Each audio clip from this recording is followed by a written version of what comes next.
Hello, this is Janet Michael. In addition to hosting The Valley Today each weekday at noon on the River 95.3, I also produce podcasts. And I'm excited to kick off Season 2 of our podcast series in partnership with Rappahannock Electric Cooperative. It's called We Are REC.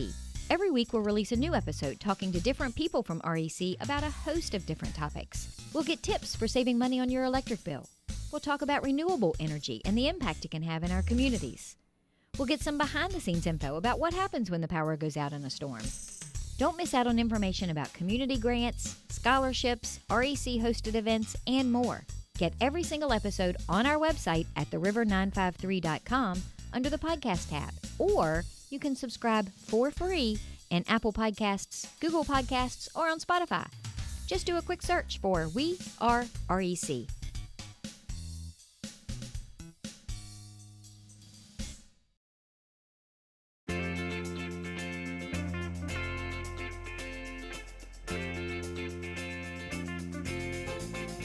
Hello and welcome to the Valley Today. I am your host, Janet Michael. It is Municipal Monday with a couple of twists in the show today. First of all, we are pre-recording our conversation over Zoom on a Wednesday morning. You, of course, are listening to it on a Monday afternoon. And again, it is Municipal Monday. However, we are changing things up a bit. We are going to start taking a tour around the Shenandoah Valley for Municipal Mondays, talking with various county administrators, some city managers. And today I am kicking that new season off with Chris Boies. He is Clarke County's administrator. And Chris, you're not even a newbie to the show. You've done the show with me a couple of times, but I appreciate you being my first guinea pig on the new Municipal Monday episode. Well, I appreciate the invitation and look forward to speaking with you today. So I know we talked several months ago, kind of on the early fringes of COVID-19. We were just beginning to see shutdowns. So give me an update. What's been going on in Clarke County? I still feel like things are changing almost every day. Our public information officer, Kathy Keener, has done a great job of keeping our website updated. That's clarkecounty.gov. We are trying to keep up with all of the closings and the openings and stay on top of all of those things. On the county website, we have a red banner at the top of the page, which has an update tab, which is where you'll find information about different departments and events and whether they're open or not.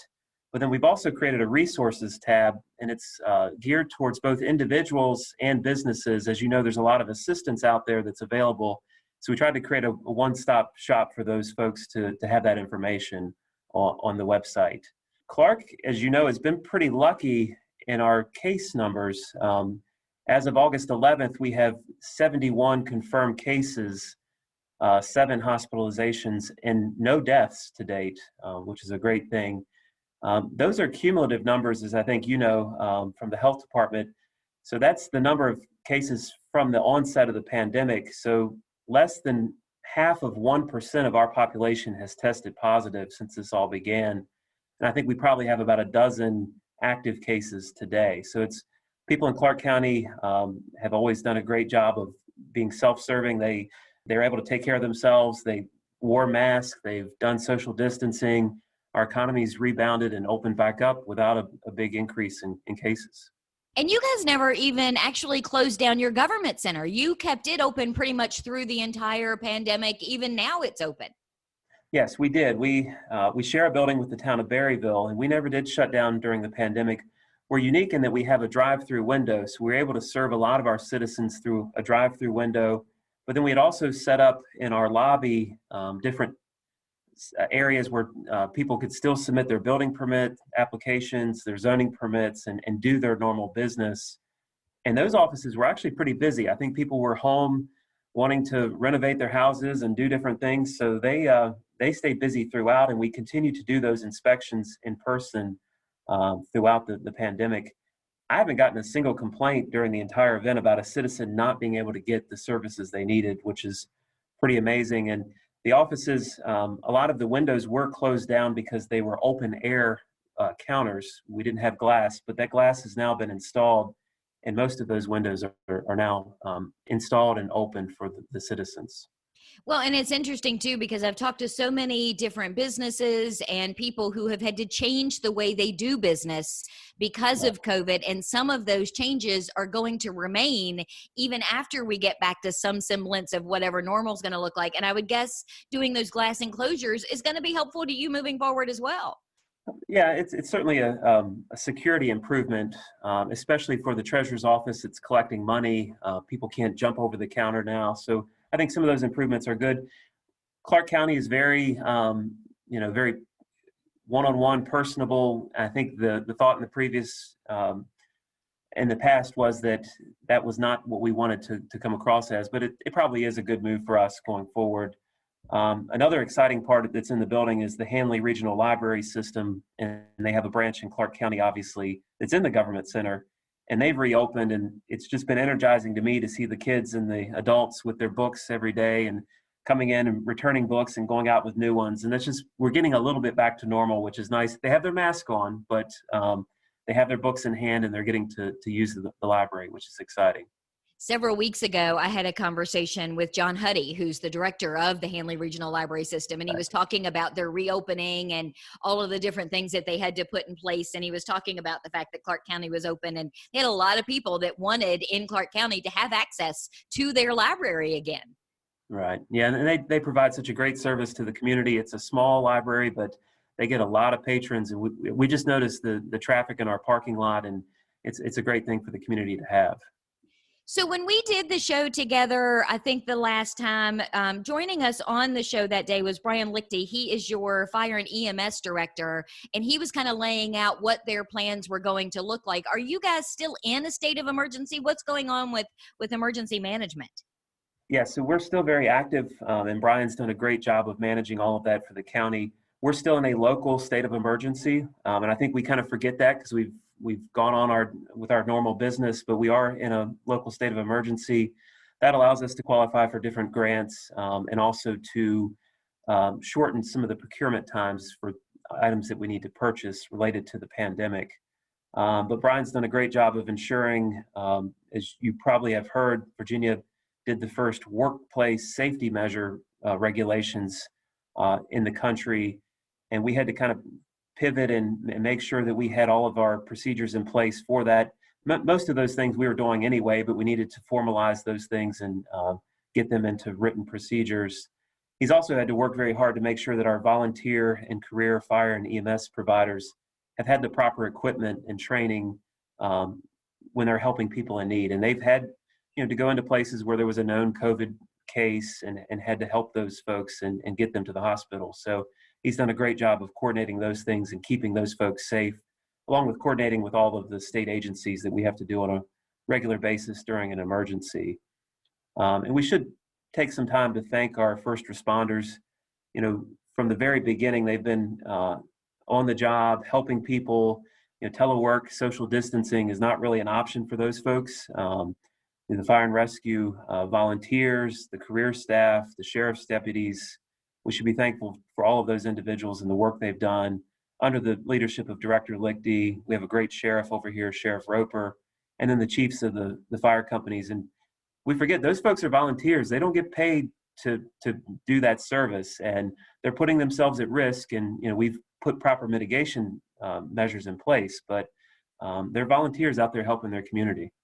You're right. And I think we do sometimes forget about that. Here in Middletown, we had an incident a few weeks ago with a neighbor had one of their family members staying with them, and she was having heart issues. So we had EMS were across the street, and we were outside and saw them rolling up, putting on their masks, doing everything they did. And until you see it happening before your very eyes, I don't think you can truly appreciate what they're going through when they're going on all of these different calls.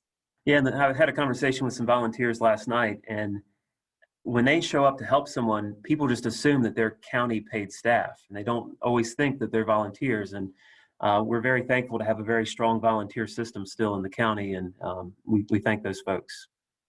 So you mentioned earlier that thankfully Clarke County hasn't seen any deaths because of COVID, but you guys have still suffered. I mean, it's been tough on businesses across the country, obviously, but you guys have had some, restrictions and things put in place from a business perspective too, haven't you?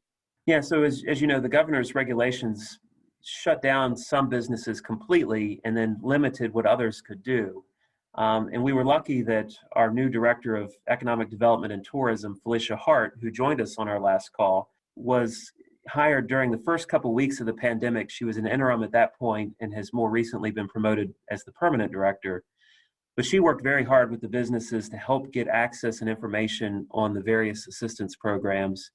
I think you've probably mentioned on your shows, the federal government had a payroll protection program. There was an economic injury disaster loan program. And then most recently, Virginia has announced a Rebuild Virginia program that's going to be about $70 million for small businesses that'll be administered by the state of Virginia. But navigating all of those programs and just trying to keep up with who can do what is a hassle. So she did a great job of kind of steering people to the right resources. And we're also proud of the Bank of Clarke County. They were one of the early leaders in assisting small businesses with these programs and helped a lot of businesses, not just in Clarke County, but in the region. So certainly give them props for the work that they did. Well, and I always love being able to say, Felicia and I go way back. So I had no doubt that she could come in and just kind of grab this bull by the horns and move forward with it full steam ahead. And Bank of Clarke County is my bank. So that doesn't surprise me that they would step up either. So kudos to both of them. You mentioned a second ago about some of the federal things, and I know that there's CARES Act funding. Can we take a quick commercial break and then come back and talk about what Clarke County is going to be doing with the CARES funding? Yeah, that sounds great. Okay, we're going to do all of that in just a couple of minutes. We are having a conversation over Zoom today with Chris Boies. He is the Clarke County Administrator. It is Municipal Monday.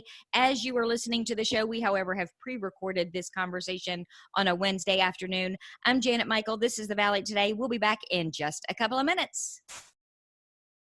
Do you know anyone who is struggling with financial hardships because of coronavirus? Our new webinar called Coping with the Money Crunch can help. We'll talk about immediate options to consider, revising or creating a spending plan, and lots of community resources. Then we'll cover how to narrow your priorities, contact creditors, and avoid scams and risky loans. The webinar is free, and you can either join by phone or through Zoom on a smartphone, tablet, or computer. You can find out more by visiting the Northern Shenandoah Valley Financial Education Program on Facebook or calling Karen Poff at 540-635-4549. Let me show you how to make your own plan or help someone you care about get through the crisis. Call 635-4549 or visit @NSV Financial Education on Facebook today.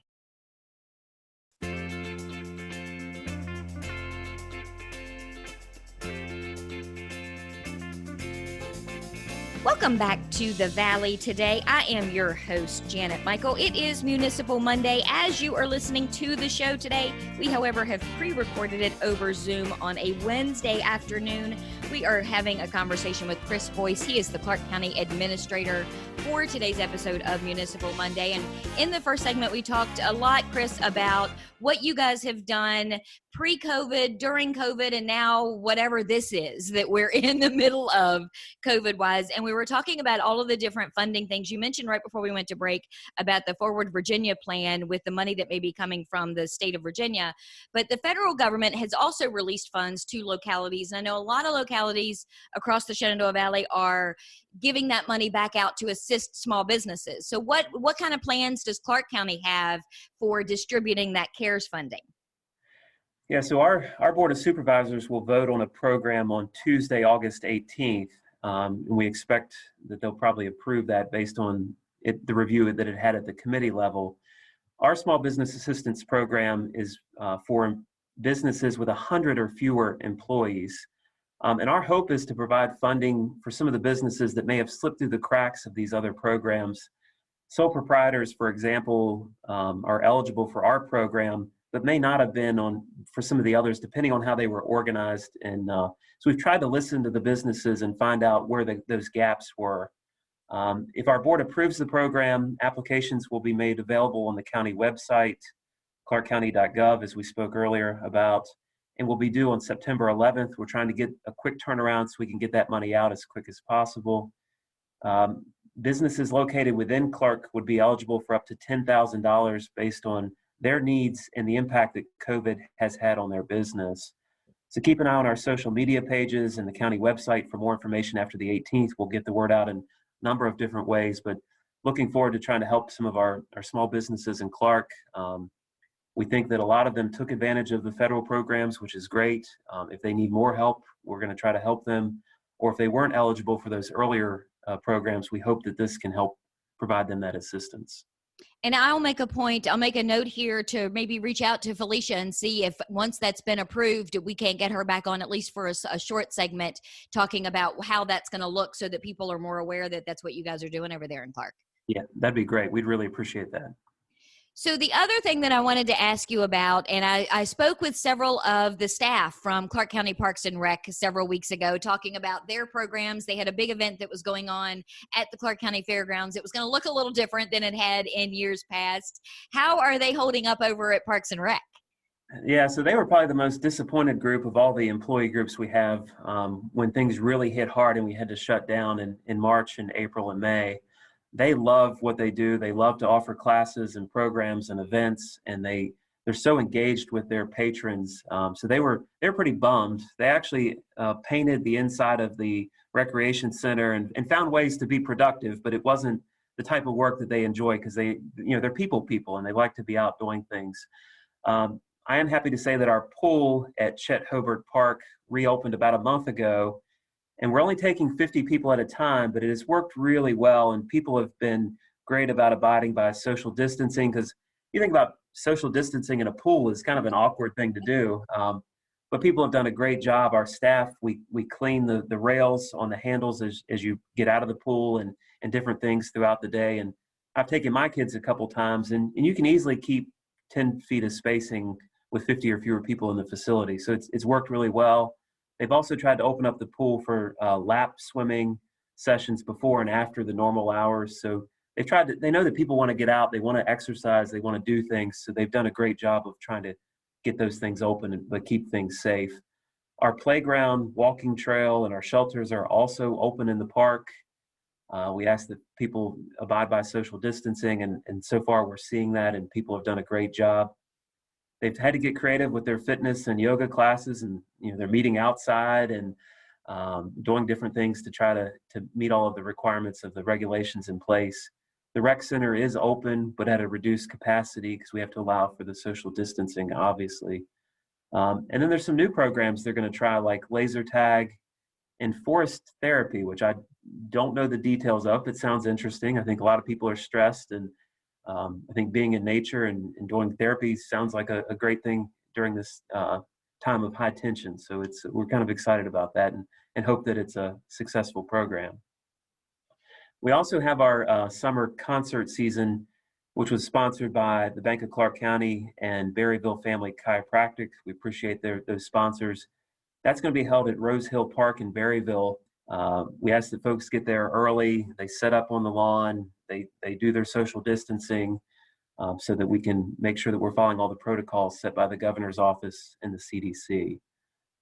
Go to the Clarke County Parks and Rec Facebook page for the most up-to-date information. One of the challenges they've had is they haven't been able to plan out for a whole 6-month period because the rules keep changing and we keep experiencing different scenarios of where we're at. So they're trying to put things out 3 or 4 weeks in advance, but they really can't look out any further than that. So constantly changing and updating the schedule on the Facebook page.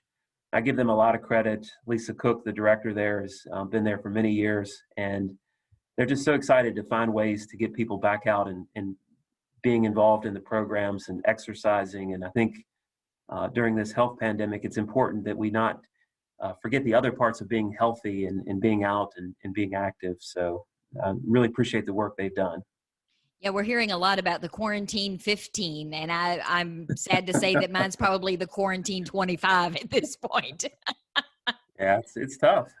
One of the things on your list that you wanted to make sure we also talked about was the animal shelter, because you've got some fairly good news from an animal perspective. Yeah, so Jenny Wright, our animal shelter manager, does a great job down there. But she'd be pretty mad at me if I didn't mention all the adorable kittens we have in the shelter right now. They're open by appointment only because it's a smaller facility. So call 540-955-5104 to set up an appointment. But if you go in there, they have a ton of cute kittens. I made the mistake of taking my kids in there. They wanted to take all of them home, but we didn't. Luckily, we didn't do that. But yeah, go in there, see the kittens. Interestingly, we don't have any dogs right now and have not for the last couple weeks. That's pretty unusual for us. Even though we're a smaller shelter, we almost always have dogs. And I don't know if that's part of the national trend where we've been hearing about pet adoptions being up during the pandemic. So that's just an interesting kind of side note as related to the pandemic. What's going on with Clarke County Schools pandemic-wise? Yeah, I really feel for the school board and our school superintendent, Chuck Bishop. This has been one of the toughest decisions. I think Chuck's been doing this, been in education for 30 years. He said this is certainly the toughest situation he's had to try to work through. They spent countless hours doing research, listening to parents and employees, and then consulting with healthcare professionals. And give a shout out to Dr. Green with the health department. He came and talked to the school board and provided such great advice. And he's been so instrumental to all of the localities during this pandemic and been very helpful. Our schools will reopen on September 8th under a hybrid program where students will meet in person 2 days a week and then have online instruction at other times. About 2/3 of the families that we registered will be sending their kids to school under the hybrid plan, and about 1/3 want to do 100% virtual, which was an option we gave them. Dr. Bishop could explain all the details of this, but there's two parts of it that the county government's trying to help him out with. One is we've been pretty proactive in trying to expand broadband access in the county, but there's still lots of gaps in coverage in the county, given our rural nature and some of the terrain that we have. They established several years ago clarkeconnect.org, which is a website to help citizens understand all their options for internet in the county, including the wireless internet service providers. So they will put a beacon on a tower, which allows you to connect to their signal through the airwaves. So you don't have to have hard fiber directly to your house. So that's an option for folks in Clarke.